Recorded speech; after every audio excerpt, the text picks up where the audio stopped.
क्या आप भी सुबह उठ के ये सोचते हैं कि काश मैंने ये प्लेयर अपनी टीम में लिया होता तो मैं भी जीत जाता या मेरा लॉस नहीं होता। काश मैंने ये प्लेयर अपनी टीम के अंदर कैप्टन या वाइस कैप्टन रखा होता तब मेरा लॉस नहीं होता, मैं विन कर जाता। लेकिन आपको ये समझ में नहीं आ रहा होता है कि मैंने गलती आखिरकार की कहाँ पे। तो आज इस वीडियो में आपके इस सवाल का जवाब भी मिलेगा और आपके इस क्वेश्चन का सॉल्यूशन भी मिलेगा। और वीडियो के एंड में आपके लिए एक फ्री एडवाइस है, आप उसको भी नज़रअंदाज मत कीजिएगा। आप ये सोच रहे होते हैं कि मैंने ग्राउंड स्टेट्स को भी अच्छे से देखा था, प्लेयर्स की परफॉर्मेंस को भी अच्छे से रीड किया था, बावजूद उसके भी आपने एक ऐसे फैक्टर को टीम बनाते समय ड्रॉप कर दिया या उसकी इम्पोर्टेंस को नहीं समझा, जिसकी वजह से आप विनिंग होते होते रह जाते हैं या आपका लॉस हो जाता है। अब आप ये सोच रहे होंगे कि ऐसा कौन सा फैक्टर है जिसको मैंने अपनी टीम बनाते समय नहीं देखा, उस फैक्टर की इम्पोर्टेंस को नहीं समझा। तो दोस्तों, मैं आपको बता दूं कि वो फैक्टर कुछ और नहीं बल्कि पिच रिपोर्ट फैक्टर है। पिच रिपोर्ट एक ऐसा फैक्टर है जो कि आपकी टीम के स्ट्रक्चर को डिफेंड करता है कि आपको कितने बैट्समैन लेने हैं, कितने बॉलर्स लेने हैं, कितने ऑलराउंडर्स लेने हैं। साथ के साथ पिच फैक्टर जो है वो आपके कैप्टन और वाइस कैप्टन के सिलेक्शन में भी एक इम्पोर्टेंट रोल प्ले करता है। पिचेस मोस्टली 5 टाइप्स की होती हैं और 2 टाइप की सोइल से बनी होती है। पहले नंबर पे आती है अपनी ग्रीन पिच। ग्रीन पिच वो होती है जिसके सरफेस के ऊपर हल्की हल्की ग्रास रहती है, घास रहती है, और ये पिच पेस बॉलिंग के लिए काफी हेल्पफुल होती है। इस पिच के ऊपर स्विंग भी होती है और साथ के साथ बॉल सीम भी होती है, जिसकी वजह से फास्ट बॉलर्स की जो बॉल होती है वो बैट्समैन के लिए अनप्रेडिक्टेबल हो जाती है कि बॉल स्विंग होगी, सीम होगी, बॉल अंदर आएगी, बाहर जाएगी, कैसा मूवमेंट रहेगा बॉल पे। तो ये बैट्समैन के लिए अनप्रेडिक्टेबल हो जाती है, वो प्रिडिक्ट करके नहीं खेल सकता है। और ग्रीन पिचेस जो भी होती हैं वो सभी फास्ट बॉलर्स के लिए काफ़ी हेल्पफुल होती हैं। सेकंड नंबर पे अपनी फ्लैट पिच आती है जिसको हम डेड पिच भी बोल सकते हैं। ऐसी पिच के ऊपर आपको ग्रास देखने को बिल्कुल भी नहीं मिलती है और ऐसी पिचेस बैट्समैन फ्रेंडली पिचेस होती हैं जिनके ऊपर बैट्समैन आते ही धनाधन पिलाई करना स्टार्ट कर देते हैं और एक हाई स्कोरिंग मैच देखने को मिलता है। फ्लैट पिचेस के ऊपर ना ही बॉल स्विंग होती है, ना ही स्पिन होती है और ना ही सीम मूवमेंट होता है। ये बिल्कुल बैट्समैन फ्रेंडली पिचेस होती हैं और एक हाई स्कोरिंग मैच होता है। ऐसी पिचेस मोस्टली आज के टाइम में T20 गेम्स के लिए बनाई जाती हैं, उन्हीं में ज़्यादा यूज होती हैं। थर्ड नंबर पे आती है डस्टी पिच। इस पिच के ऊपर स्पिनर्स को काफ़ी हेल्प मिलती है और बॉल काफ़ी स्पिन होती है और साथ के साथ बॉल हल्का सा स्लो आती है, जिससे बैट्समैन को टाइमिंग करने में प्रॉब्लम आती है। लेकिन इस टाइप की पिच में थोड़ी सी दिक्कत ये होती है कि बैट्समैन एडजस्ट कर लेता है कि बॉल का बाउंस ये रहेगा और इतना बॉल स्पिन हो रहा है, वो उस हिसाब से शॉट खेलना स्टार्ट कर देता है। फोर्थ नंबर पे आती है अपनी हार्ड पिच। ये पिच भी पेस बॉलर्स के लिए काफ़ी हेल्पफुल होती है क्योंकि इस पिच के ऊपर बॉल बहुत ज़्यादा बाउंस करती है और स्किड होके पेस के साथ आती है बॉल। और स्पिन बॉलर्स अगर वेरिएशन करते हैं तब उनको कुछ हेल्प मिल सकती है क्योंकि ऐसे पिच पे बाउंस बहुत ज़्यादा मिलता है। फिफ्थ नंबर पे आती है अपनी स्लो पिच।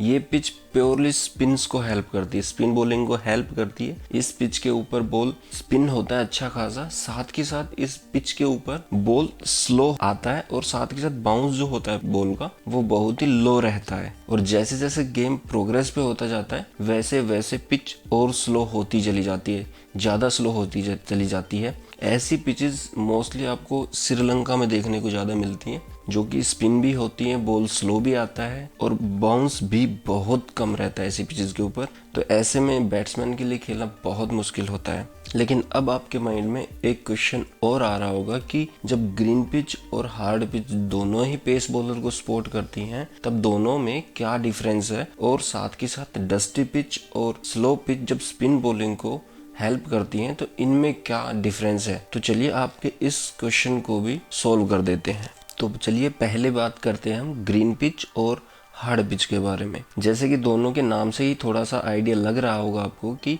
ग्रीन पिच के ऊपर घास होती है और हार्ड पिच के ऊपर ग्रास बिल्कुल भी नहीं होती, आपको बहुत कम ग्रास देखने को मिलेगी। तो ग्रीन पिच के ऊपर जो मूवमेंट है बॉलर्स की, जो सीम और स्विंग मूवमेंट है वो देखने को मिलती है। हार्ड पिच के ऊपर स्विंग और सीम देखने को नहीं मिलती। जो बॉलर स्विंग और सीम नहीं कराते वो पेस पे ज़्यादा डिपेंड करते हैं, उन बॉलर्स को ज़्यादा सपोर्ट करती है हार्ड पिच, जो पेस निकालते हैं जो बॉलर्स। ग्रीन पिच के ऊपर जो बाउंस है वो अनप्रिडिक्टेबल होता है, अप डाउन रहता है बाउंस, लेकिन हार्ड पिच के ऊपर बॉल ज़्यादा बाउंस करती है लेकिन वो इवन बाउंस होता है। थर्ड डिफरेंस ये होता है कि ग्रीन पिच के ऊपर स्पिन बॉलर्स के लिए कुछ खास नहीं होता है। हार्ड पिच के ऊपर जैसे कि बॉल ज़्यादा बाउंस करती है, अगर स्पिन बॉलर वेरिएशन डालेगा तो उनको हेल्प मिल सकती है। तो ये 3 मेजर डिफरेंसेस हैं ग्रीन पिच और हार्ड पिच के ऊपर। और चलिए अब बात कर लेते हैं हम डस्टी पिच और स्लो पिच में क्या डिफरेंस है। जैसे कि आपको अब नाम से ही सजेस्ट हो रहा होगा, डस्टी पिच और स्लो पिच। डस्टी पिच के ऊपर आपको जो सरफेस होता है पिच का, उसके ऊपर आपको मिट्टी देखने को मिलेगी, हल्की हल्की मिट्टी देखने को मिलेगी, जबकि स्लो पिच के ऊपर मिट्टी देखने को नहीं मिलती है। उसका जो सरफेस होता है वो हल्का सा सॉफ्ट टाइप का सरफेस होता है, जिसकी वजह से जो स्लो पिच होती है वो सॉफ्टनेस की वजह से बाउंस उन पे कम मिलता है, लेकिन डस्टी पिच के ऊपर बाउंस आपको ठीक ठाक मिल जाता है। डस्टी पिच जो होती है उसके ऊपर बॉल स्पिन होती है और स्लो पिच के ऊपर बॉल स्लो आती है, कम बाउंस के साथ आती है, जिससे बैट्समैन को एडजस्ट करने में टाइम मिल जाता है। लेकिन डस्टी पिच के ऊपर बैट्समैन को टाइम कम मिलता है। और थर्ड मेजर डिफरेंस ये है दोनों पिचेस पे कि डस्टी पिच पे सिर्फ और सिर्फ बॉल स्पिन होता है, लेकिन स्लो पिच के ऊपर क्या होता है कि बाउंस कम होता है और बॉल धीरे आता है। तो इसकी वजह से स्लो पिचेस के ऊपर पेस बॉलर्स भी अगर वेरिएशन करते हैं तो उनके लिए भी हेल्प होती है, क्योंकि बाउंस कम होता है। तो चलिए ये तो बात होगी अपनी पांचों टाइप की पिच के बारे में, लेकिन एक इम्पोर्टेंट फैक्टर यहाँ पर भी रह जाता है कि पिच ब्लैक सॉइल की है या रेड सॉइल की पिच है। 2 टाइप की सॉइल से पिच बनती है, ब्लैक सॉइल और रेड सॉइल से। अब देखिए जो रेड सॉइल की जो पिच होती है, रेड सॉइल की जो पिच होती है वो स्पेशली पेस बॉलर्स के लिए बनाई जाती है, उस पे सिर्फ और सिर्फ पेस बॉलर्स के लिए हेल्प होती है। और ब्लैक सॉइल से जो पिच बनती है वो सिर्फ स्पिनर्स के लिए बनती है। चलिए अब बात करते हैं हम किस टाइप के पिच के ऊपर आपका टीम स्ट्रक्चर और कैप्टन और वाइस कैप्टन कैसे रहने वाले हैं। उससे पहले आप वीडियो को एक लाइक कर दीजिएगा, साथ ही साथ चैनल को सब्सक्राइब जरूर कर दीजिएगा। तो चलिए बात करते हैं फ्लैट पिच की। फ्लैट पिच के ऊपर 1 विकेट कीपर, साथ में 4 से 5 बैट्समैन प्लस 2 से 3 ऑलराउंडर और 3 से 4 बॉलर्स रहने वाले हैं आपके। और ऐसी पिच के ऊपर अगर कैप्टन और वाइस कैप्टन की बात करें तो कैप्टन आपका कोई बैट्समैन रहने वाला, जो टॉप 3 बैट्समैन है उनमें से आपका कैप्टन रहेगा, और वाइस कैप्टन आपका कोई एक ऑलराउंडर रहेगा जो पेस बॉल डालता हो।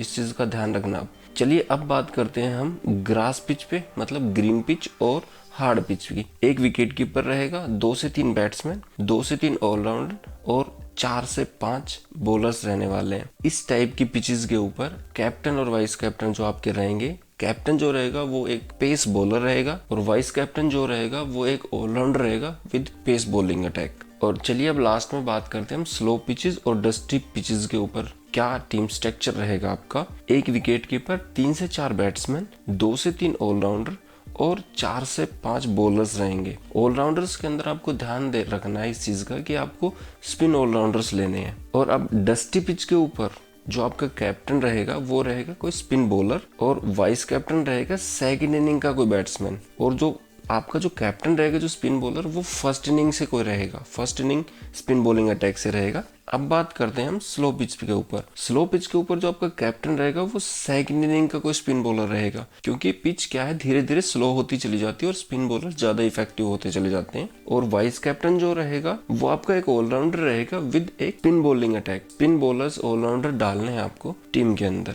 तो चलिए अब बात करते हैं जो मैंने आपको पहले बताया था वीडियो के स्टार्टिंग में, कि वीडियो के एंड में आपको एक फ्री एडवाइस या टिप्स या ट्रिक्स मिलेगी। जो भी ऐप यूज़ करते हैं वो कोई भी प्लेटफॉर्म हो, फैंटेसी से रिलेटेड हो या लाइव मैचेज चलते हो जिसके ऊपर टिप्स वगैरह दी जाती हो पिच के रिगार्डिंग, उसको आप बिल्कुल भी फॉलो ना करें। उसका रीज़न एक ये है कि उनको पता है कि आप उनका प्लेटफॉर्म यूज़ करते हैं और वो आपको मैनिपुलेट कर देते हैं आपको एक पिच रिपोर्ट दिखा के। 90% जो यूज़र्स हैं उनके वो उसी पिच रिपोर्ट को देख के फेल हो जाते हैं और वो हार जाते हैं। तो आपको इस चीज़ से अवॉइड करना है। अगर आपको वीडियो पसंद आई है और इन्फॉर्मेटिव लगी है तो आप वीडियो को लाइक कर दीजिए और साथ के साथ चैनल को सब्सक्राइब कर दीजिए। और अगर आपको इससे रिलेटेड, मतलब पिच टॉपिक के रिलेटेड अगर कोई और वीडियो चाहिए तो आप कमेंट बॉक्स में कमेंट कर दीजिए।